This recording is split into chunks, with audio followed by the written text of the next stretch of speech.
Vamos começar esse vídeo aqui fazendo uma brincadeira. Quem disse a seguinte frase nessa quarta-feira, 24 de novembro de 2021? Eu defendo a absoluta liberdade de expressão. Sou absolutamente contra a censura prévia. Tempo!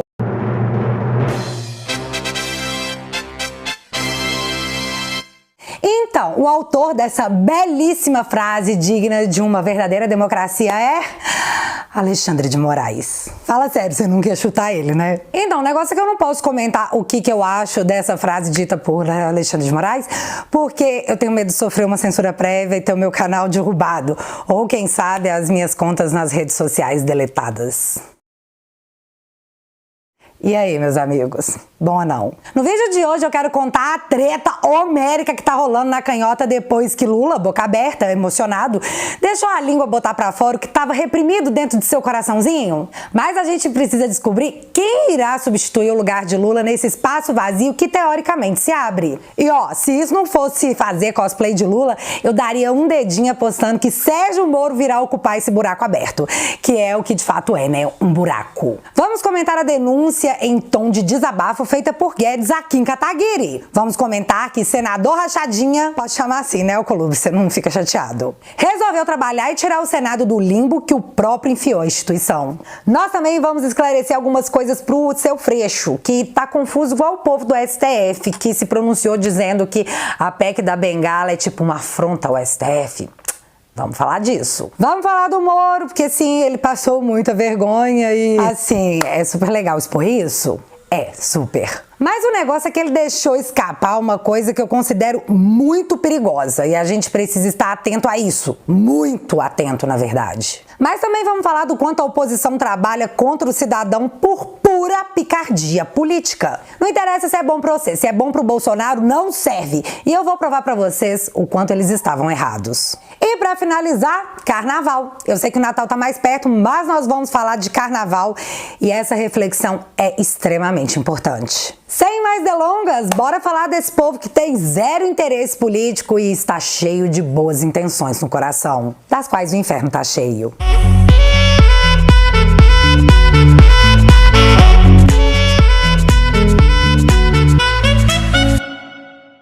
Galera, nosso primeiro vídeo super produzido já tá em andamento. E isso tudo graças a vocês que me dão uma super moral lá no meu site. E ó, vai ser épico. Pra quem quer ajudar se tornando um membro, tendo acesso a conteúdos exclusivos, me passando opiniões que eu sempre trago aqui pros vídeos e ainda concorrendo a mimos super legais, estamos na Black Friday. Ha! E a assinatura anual tá saindo por 80 bonoros. É uma vez só e vale pro ano todo. Pois é, galera, a gente vai deixar a canhota em choque. Então, quem puder, se inscreve lá no www.teatualizei.app, que você não imagina a força que dá pra nós quando a gente vê esse tanto de gente poderosa querendo nos calar. Mas pensando em presente de Natal, a minha livraria também tá na semana Black Friday. E se você quer presentear quem você ama com uma coisa que jamais lhe será tirada, conhecimento, vários títulos estão com até 70% de desconto e os links vão estar fixados aqui no primeiro comentário. Beleza, então, bora pra pauta. Vocês lembram aí como que a oposição se colocou destrutivamente, bem como disse o Ciro Gomes, contra o marco do saneamento básico que visava levar o mínimo de dignidade a pessoas mais carentes?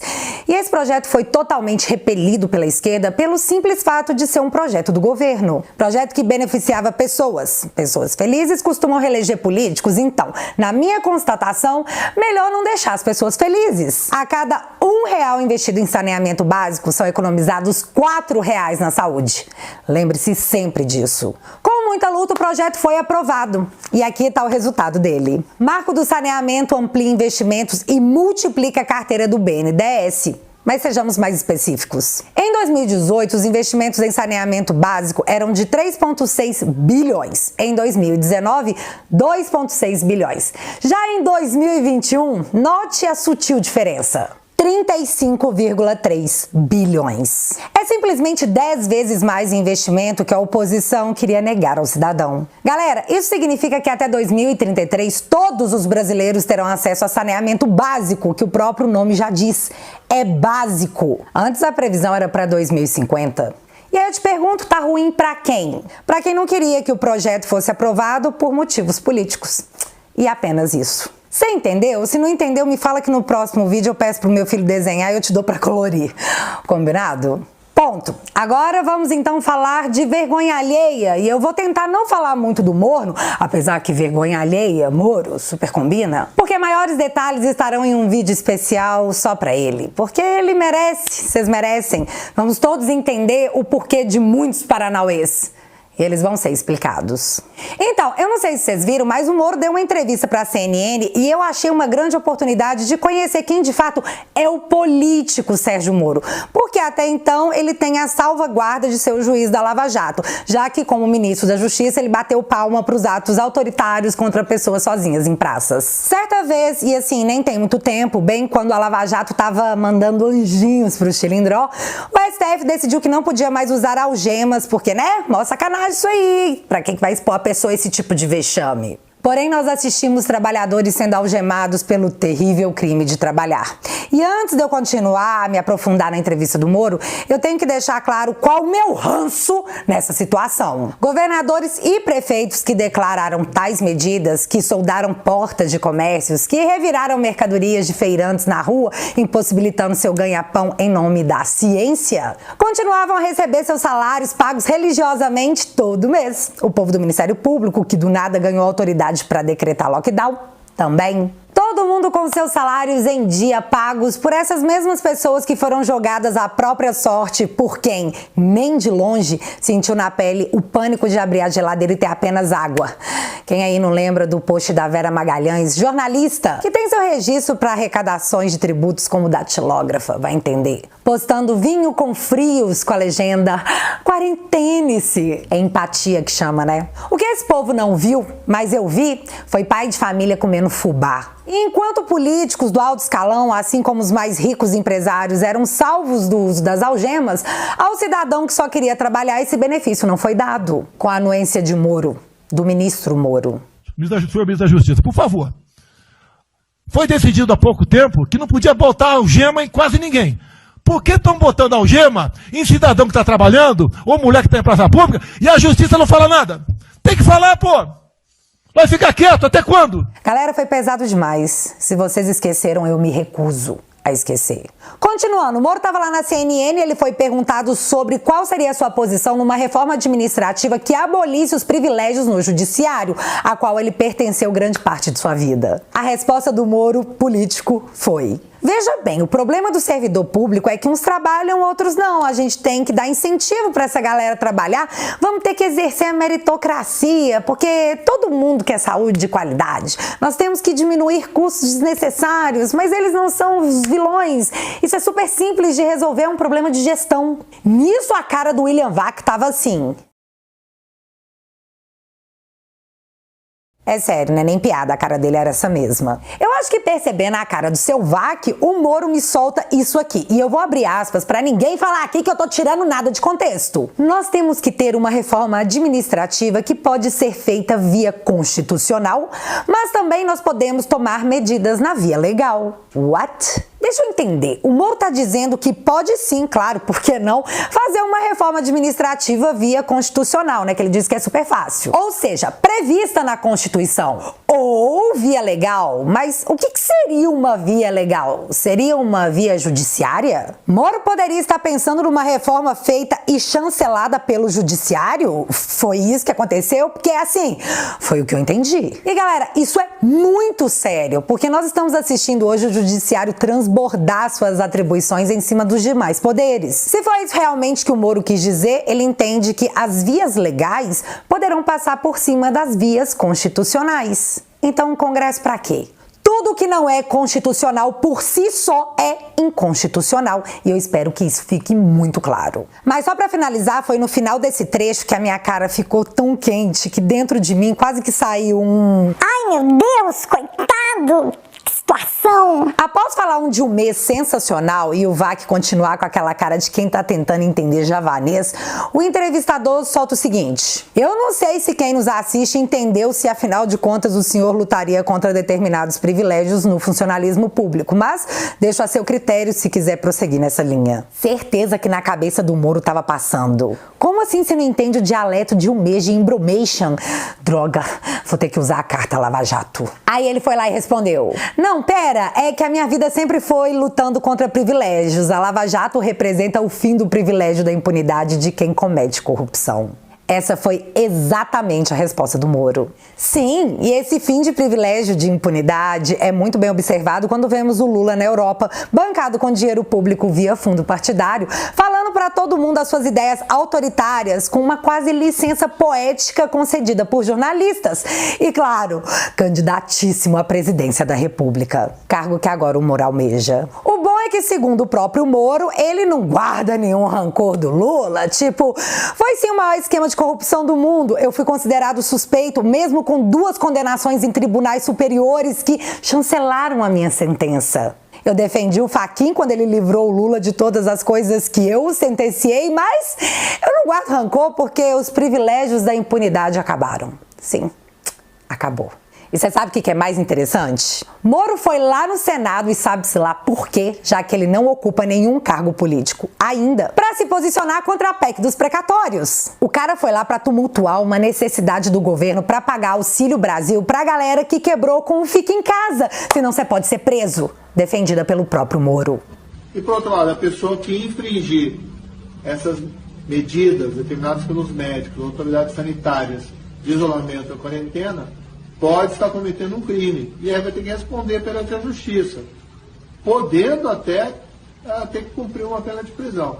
E o importante de frisar nisso tudo é que você não vê o Moro atacar o Lula. E na mesma contrapartida, você também não vê o Lula atacar o Moro. Ambos estão absolutamente focados no Bolsonaro, o que me leva à seguinte conclusão. Moro quer Lula no segundo turno porque acha que ele vai ter mais chance de vencer. Já o Lula quer o Moro no segundo turno porque assim ele acha que vai ter mais chance de se eleger.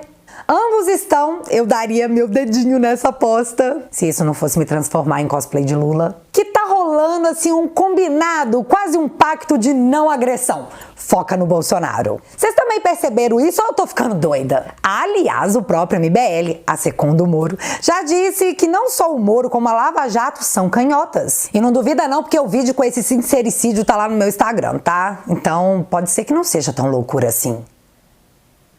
Sobre as falas absurdas de Lula sobre o ditador da Nicarágua, sabe o que o Moro disse? É preocupante candidato que flerta com o autoritarismo. E eu só quero lembrar que nessa mesma entrevista, o Moro considerou uma outra via para uma reforma administrativa que não seja constitucional. Mas beleza, esses negócios de flerte com coisa autoritária.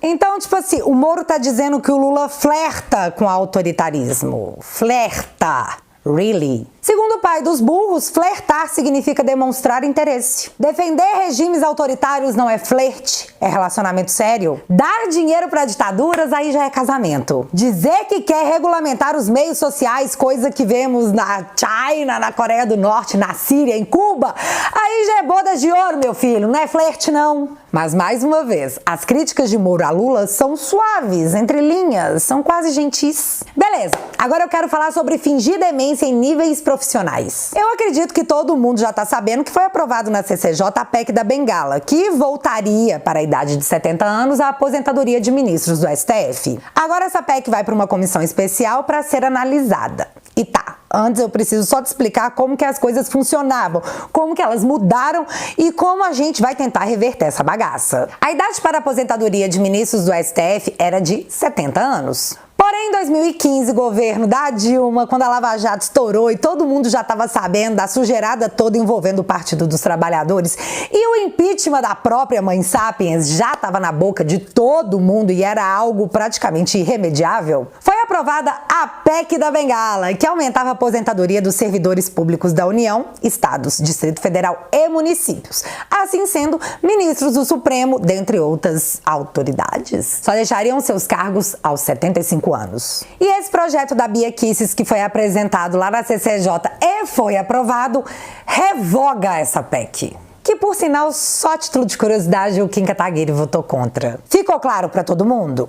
Ótimo. E aí me aparece no Twitter Marcelo Freixo com a cara mais limpa das galáxias pra postar o seguinte. Sob o comando da extremista Bia Kicis, a CCJ da Câmara aprovou proposta que antecipa a aposentadoria de ministros do STF.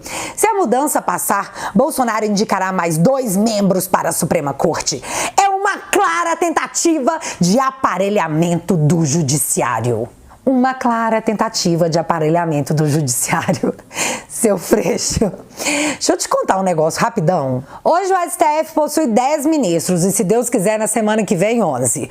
Mas calma que eu já chego lá. Lewandowski, 72 anos, indicado por Lula, do PT. Carmen Lúcia, 66 anos, indicada por Lula, do PT. Dias Toffoli, 52 anos, indicado por Lula, do PT. Luiz Barroso, 62 anos, indicado por Dilma, do PT. Edson Fachin, 62 anos, indicado por Dilma, do PT. Dia 31 de outubro, votamos Dilma Rousseff para a presidência do Brasil. Rosa Weber, 72 anos, indicada por Dilma, do PT. Pera, a Rosa Weber é mais velha que a Carmen Lúcia? Meu Deus do céu, dona Carmen, bora tirar um tempo dessa vida louca tal e cuidar dessas cutis, fia.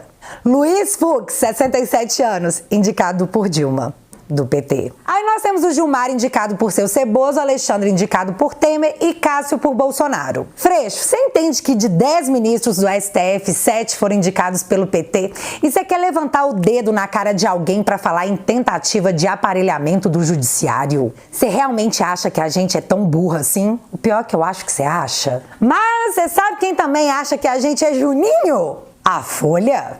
E aí, chegou a hora de falar de treta. Galera, eu tô rindo e não é pouco da situação que a Folha de São Paulo se enfiou. Nos últimos dias, de forma gradual, ela vem botando no fudoril do Lula, o que é ótimo, já que a Folha, que é quase um reduto canhota, quando expõe o Lula, ela fala para sua própria bolha, o que tem gerado uma certa histeria entre os assinantes que estão postando no Twitter os prints do cancelamento de suas assinaturas, porque não querem, segundo eles, financiar a campanha do ex-juiz Moro. Dá uma olhada nos posts recentes e eu já vou expor pra vocês mais uma hipocrisia que...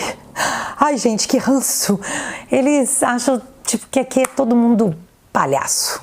Tá, calma, primeiro os posts. Lula e o PT não conseguem defender a democracia. Partido é contra ditaduras, desde que sejam de direita. Mas como assim, gente? Esses dias atrás a dona Eliane Cantanhede disse que na turnê do Lula na Europa, ele se comportava como um estadista. Estadista! Mas, gente... Tá, mas esse outro post aqui foi a pá de cal. O que a Folha pensa? Ou seja, é o pensamento da Folha. Eles estão falando por todo o jornal. Democrata flexível. A defesa de ditadores amigos por Lula e pelo PT vem de longa data e não vai mudar. O PT pensa e age como Lula. Vide nota congratulando Ortega e o elogio da ex-presidente Dilma à autocracia chinesa. E não vai mudar. Agrada-se assim a militância fiel ideológica, correndo-se o risco de suscitar a repulsa dos demais eleitores. Aí, para dar aquela cutucada, para não falar que tá batendo só no Lula, a Folha finalizou dizendo que de maneira mais tosca é o que faz Bolsonaro também. Só que eu preciso pontuar um negócio super importante nessa colocação da Folha. Ela diz que a Dilma está elogiando uma autocracia chinesa. Autocracia, autocrata, alguém que possui um poder absoluto, poder concentrado em uma única pessoa, o oposto de uma democracia. Tá, Folha, mas vem cá, não são vocês que vendem matérias de seu jornal justamente pregando o quanto a China é um lugar lindo e maravilhoso? Gente, mas olha só, sim, são vocês sim. Então vocês estão criticando Lula, com toda a razão, diga-se de passagem, por defender ditaduras, mas vocês vendem anúncios em seus jornais para uma autocracia, em suas próprias palavras, e aí vocês querem mais democracia, vocês lutam por democracia, porém vocês vendem as maravilhas de uma ditadura? Literalmente vende, é uma matéria paga. Ha! Enfim, a hipocrisia. E para terminar, o suco de conteúdo de qualidade, me aparece o Brasil 247 com a seguinte matéria. Golpista em 1964 e 2016, Folha questiona compromisso democrático de Lula. Jornal dos Frias, que apoiou o golpe militar de 64 e o parlamentar de 2016, usa o caso da Nicarágua para fazer campanha contra o Lula. Mas então, povo do 247, ficou difícil vender a imagem do Lula democrático quando ele e o PT saem em defesa de um ditador mundialmente conhecido. Aí complica. Canhotada! A Folha soltou a sua mão. Sobre isso, eu tô dividida em qual torcida eu tô me encaixando. Se eu tô na galera que grita briguem, briguem, briguem, briguem, ou se eu tô junto com a galera que tá berrando joga lama, não, joga gelatina. Acho que até ano que vem eu me decido. Bom, Bom, mas mudando totalmente de assunto, galera, o milagre aconteceu. O presidente da CCJ no Senado, acusado de cometer rachadinha com testemunhas, documentos e tudo mais, eu aguardo pra ver o que isso vai dar, se manifestou após 4 meses sobre a sabatina do Mendonça. Após 4 meses e um discurso de "oh meu Deus, eu tô sendo atacado até pela imprensa", Alcolumbre marcou a sabatina do Mendonça pra semana que vem. E aliás, o Alcolumbre disse que o Pacheco ficou em cima dele. Isso porque essa situação nunca antes vista já estava estourando no colo do próprio Pacheco. E como presidente do Senado, o negócio já estava feio. E do nada começou a ficar horroroso. Enfim, teremos um desfecho semana que vem. Aguardando aqui as cenas dos próximos capítulos. Girando de novo, vamos falar de Paulo Guedes, que foi até a Câmara dos Deputados para explicar para deputados da oposição que uma coisa não se torne legal só porque eles querem. Kim Kataguiri chegou no melhor estilo pipipi, popopó. Guedes, por que você ganha dinheiro com coisas lícitas? Para de dificultar minha vida porque eu te acuso de crime e você desmente. E isso é um Dória. Para! Em resumo, galera, foi muito difícil assistir um cara honesto sendo atacado por abutres com interesses eleitoreiros. Quer chegar à presidência da República. Sim. Só que, do nada, Paulo Guedes resolveu fazer um desabafo sobre o MBL, mais específico, o Kim Kataguiri. Galera, presta atenção no que disse o Paulo Guedes e é bem interessante. O deputado Kim Kataguiri não é uma instância pertinente. Eu vou perguntar a ele quanto ele tem, vou perguntar a ele se quando ele apareceu no meu escritório lá na eleição de 2018, que ele ia ser ajudado por um candidato à presidência da República, ele queria me convencer a sair da candidatura do Bolsonaro, e eu disse, olha, eu acho que é um erro, eu acho isso, acho aquilo, e passou a ser um perseguidor implacável. Um perseguidor implacável. Quer dizer, eu não vou perguntar para ele, eu não quero saber quanto ele tem, o que ele não tem, se ele soltou, se ele recebeu, se esse empresário pagou a viagem de jato para eles irem me visitar lá. Eu tinha enorme simpatia e admiração pelo MBL. Acho que era um pessoal sério, jovem, querendo mudar o Brasil. Eu não entendi o que aconteceu, ficaram com raiva de mim, eu não tinha nada a ver, a Receita Federal parece que andou atrás dele. Eu nunca dei uma ordem para perseguir ninguém, nunca dei uma ordem para ir atrás de ninguém, nunca falei nada sobre nada, e não sei por que isso. Agora, entendo, política, não vou entrar nisso, Vamos destrinchar aqui. Então, o Kim era super amigo do Paulo Guedes, que ele se sentiu no direito de ir até lá com um jatinho pago por um empresário, com um candidato à presidência por trás, para pedir pro Paulo Guedes sair do governo. E aí o Paulo Guedes respondeu, não, obrigado. Também ficamos sabendo que a Receita Federal foi atrás, pelo que eu entendi, da galera do MBL. E o Paulo Guedes ficou com a sensação que o Kim poderia estar achando que ele estava por trás disso tudo. Ah, menino, eu acho que eu lembro disso. Tem matéria aqui do IG, pra quem não lembra. Líder do MBL criou estratégia para não pagar impostos, diz Receita. Família de Renan Santos, líder do movimento, adotou estratégia para lucrar às custas dos consumidores, segundo decisão. Mas não sei, hein? Será que é essa matéria? Porque tem essa outra aqui. 2 homens ligados ao MBL são presos em São Paulo. MP investiga lavagem de dinheiro. Polícia Civil informou que os envolvidos teriam desviado mais de 400 milhões de companhias ligadas à disseminação de fake news. E ó, quem tá falando isso aqui é a CNN, hein? Se for pra ficar bravinho, fica com a CNN. Eu tô aqui só lendo a matéria. Mas enfim, essa investigação parou, ninguém mais ouviu nada a respeito e... fazer o quê? Estamos aqui esperando. Mas o outro ponto que eu quero chegar é que o Kim do MBL pediu pro Paulo Guedes sair do governo. E só recapitulando, o Guedes disse que tinha um presidenciável por trás do Kim que iria ajudá-lo. Ou algo assim. Gente, você sabe quem mais pediu pro Guedes sair do governo? Chuta. Seu Agripino. E segundo a matéria, Agripino ligou pro Guedes no fim de semana passado, da época, né, que isso foi em 2020, após Sérgio Moro se demitir como ministro da Justiça, o aconselhando a deixar o governo. Salve sua biografia! Vocês lembram, né? E aí o Guedes respondeu assim, prezado, não estou à venda. Brincadeira, mas já pensou? Seriam saudades do que a gente não viveu. E só pra encerrar aqui, vocês lembram que o Alckmin era um presidenciável da época. Vocês também lembram que o Kim respondeu que entre Alckmin e Bolsonaro, ele preferiu o Alckmin. Que, aliás, tá super cotado pra ser vice do Lula, que, segundo o próprio Alckmin, o deixou super honrado. Alckmin foi praticamente o padrinho do Agripino. E no meio disso tudo, eu não tô insinuando nada. Eu sou apenas uma mente muito curiosa. Apenas isso.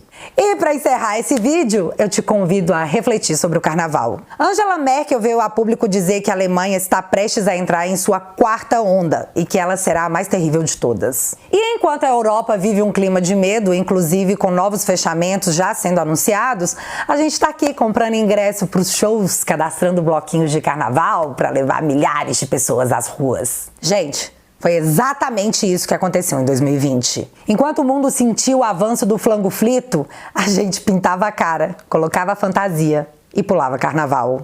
E não, eu não sou contra ninguém ser feliz, ninguém pular carnaval. Meu medo é só ter que depois vestir a fantasia de palhaço para ser novamente trancado em casa e economia a gente vê depois, só porque a lição dada em 2020 não foi aprendida em 2021. E é assim que eu encerro esse vídeo, querendo saber a sua opinião sincera. Carnaval, ter ou não ter? Eis a questão. Me conta aqui nos comentários que eu quero saber. Se você ainda não é inscrito aqui no meu canal, meu amigo, se inscreve e deixa seu like, porque você já sabe. Acontecendo alguma coisa de relevante ou irrelevante, a gente volta. Beijos, galera. Fui!